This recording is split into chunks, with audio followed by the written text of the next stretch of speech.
நூற்றுக்கணக்கான பொம்மைகள் மரங்களிலிருந்து தொங்கும் ஒரு தீவு இருக்கிறது என்பது உங்களுக்கு தெரியாது என்று நான் பந்தயம் கட்டுகிறேன். அவற்றின் முகங்கள் விரிசல் அடைந்து கண்கள் அகலத்திறந்தே காத்திருக்கின்றன. இருட்டிற்கு பிறகு அவை நகர்கின்றன என்று உள்ளூர்வாசிகள் கூறுகிறார்கள்.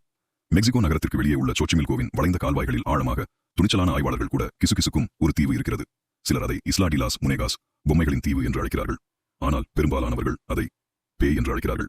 ஒரு காலத்தில் ஒரு மனிதன் இங்கு வாழ்ந்தான். அருகில் மூழ்கிய ஒரு சிறுமியின் ஆவியால் வேட்டையாடப்பட்டான் என்று புராண கதை கூறுகிறது. அவளுடைய பேயை அமைதியுடன் வைத்திருக்க அவன் எல்லா இடங்களிலும் பொம்மைகளை தொங்கவிட ஆரம்பித்தான். உடைந்த பொம்மைகள், அழுக்கு பொம்மைகள், கைகள், கால்கள், தலைகள் கூட இல்லாத பொம்மைகள். அவன் ஒருபோதும் நிறுத்தவில்லை. இன்று தீவு அவற்றால் அடர்த்தியாக இருக்கிறது. பழைய பிளாஸ்டிக் முகங்கள் ஒவ்வொரு கிளையிலிருந்தும் உங்களை பார்க்கின்றன. சரங்கள் சத்தமிடுகின்றன, நிழல்கள் மினுமினுக்கின்றன.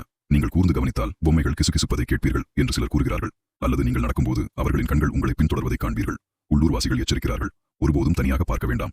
சிலர் பொம்மைகள் தொலைந்து போன குழந்தைகளின் ஆன்மாக்களை பிடிக்கின்றன என்று நம்புகிறார்கள். வேறு சிலர் இரவில் தாங்களாகவே நகர்ந்து புதிய கூட்டாளியை நோக்கி கை நீட்டுவதாக சொல்கிறார்கள். ஆனால் இங்கே கேள்வி, பொம்மைகளின் தீவில் கால் வைக்க நீங்கள் துணிவீர்களா? அல்லது 1000 அமைதியான பார்வைகள் பற்றிய எண்ணம் உங்களை வெகு தொலைவில் வைத்திருக்குமா? சரி, உங்களை பற்றி என்ன? நீங்கள் அங்கு செல்வீர்களா? அல்லது இயந்திரம் இயங்கும் படகில் இருப்பீர்களா?